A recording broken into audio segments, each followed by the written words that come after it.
Hey there, guys. So, got a question: how to increase, my bench press. So yeah, it's a very, very common question that I receive a lot. And the second one is how to work towards three plates, which is 140 kilos. If you're in the States, I think it's a fraction heavier, 315 pounds, something like that.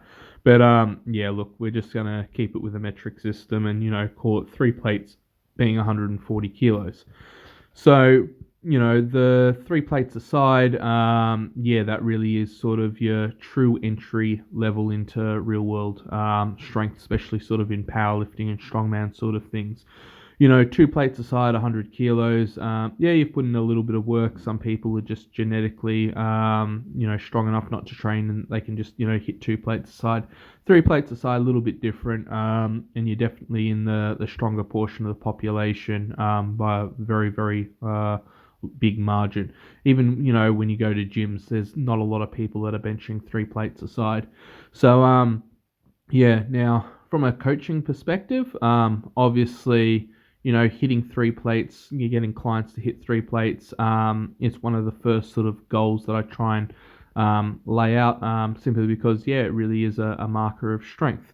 Now, if the individual is very, very light, and three plates for them could almost be, double body weight. In some cases, it is double body weight. It can take a fair bit longer. And yeah, I just view it as sort of the entry level black belt into powerlifting. So for them, obviously, one of the biggest things that's going to help is just gaining general body weight and, not body fat, but, just general body weight. So obviously, squatting and deadlifting just to add, total body mass. It's going to always give you more stability under load, and then training back heavily. But more for the specifics in terms of programming. So basically, four sets of 10 at 100 kilos. So that's only two plates aside. And that gives you a rough, 1 RM of 130, 135 kilos for a single. And that's based off, a single set of 10. Now you got to remember, when you're doing rep work and you're doing tens, the bar speed is always going to move a lot faster than what the bar speed on a heavy single will. So for that, obviously, if you're hitting more total volume, bringing it up closer to four sets of 10, you're going to, fare far better in terms of what your 1 RM actually is.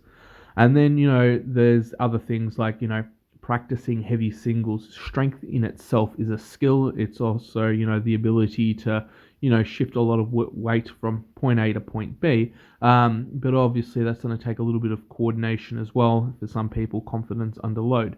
So, step one would be, hitting the four sets of 10 at 100 kilos. Then the second step would be, upping the weight to that, two plates and a half mark, 120 kilos, and then practicing a few paused singles. Obviously, it shouldn't feel too heavy in the hands, but you want to get familiar with the weight and with load.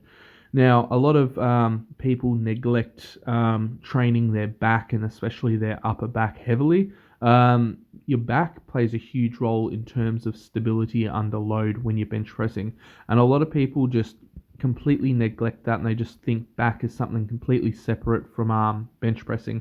And trust me, it's not. If you're really stable under a heavy load, you can lift a lot more. A great example would be, squats. If you're squatting and then, just barbell squats, yeah, it might be easy. But if you were to try and do that on like a stability ball or something like that, obviously the amount of weight that you can shift drops heavily. It's not because you're weaker. It's just, your core has to go into overdrive and you're really trying to stabilize. I wouldn't, use that, huge example directly for bench press, but it's pretty similar. Your upper back and just back in general plays a massive role in your ability to be stable under load. Then from there, you want to work on shoulders. You probably want to hit dumbbell shoulder press, 3 to 4 sets of 10 at 30 kilos each hand. And, that's going to give you strength in the shoulders, but not just that. When you're pressing dumbbells and the rest of it, and you've got, each arm working separately to the other, your shoulder has to stabilize the weight as well. So your rotator cuff and everything else is going to be better at, stabilizing a barbell. So it's little things like that that you need to be aware of, and it's not hard. And the other one would be, From there, throw in some tricep work. You don't have to go over the top. 4 sets of 10 to 12 reps is plenty.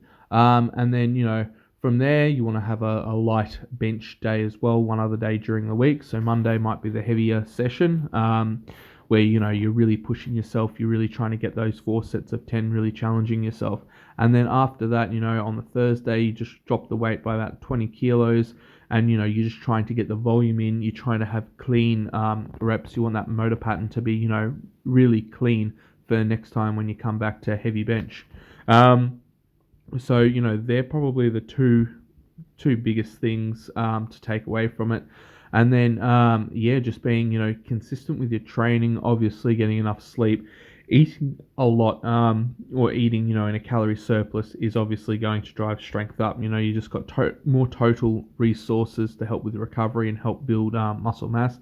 If you're constantly eating at maintenance, it's very hard to get strong. I know for a fact, just simply, competing in a weight class. But as soon as I go up a weight class and start eating a lot more, my strength just goes up because there's more total energy available to help grow new muscle tissue. And yeah, look, you might put on a little bit of body fat, but as long as you're not trying to put on heaps and heaps of weight, and you're doing it in a manner that isn't going to compromise your health, you can always drop some of the body fat later. You might go from only benching 100 kilos to the next step benching 110 or 120, and then do a little bit of a cut and drop the body fat, and then rebuild your bench and bring up to that 130 mark, and then do another cut, and so on and so forth until you get up to the 140 mark. But gaining body weight makes a massive difference, and it will speed things up a lot.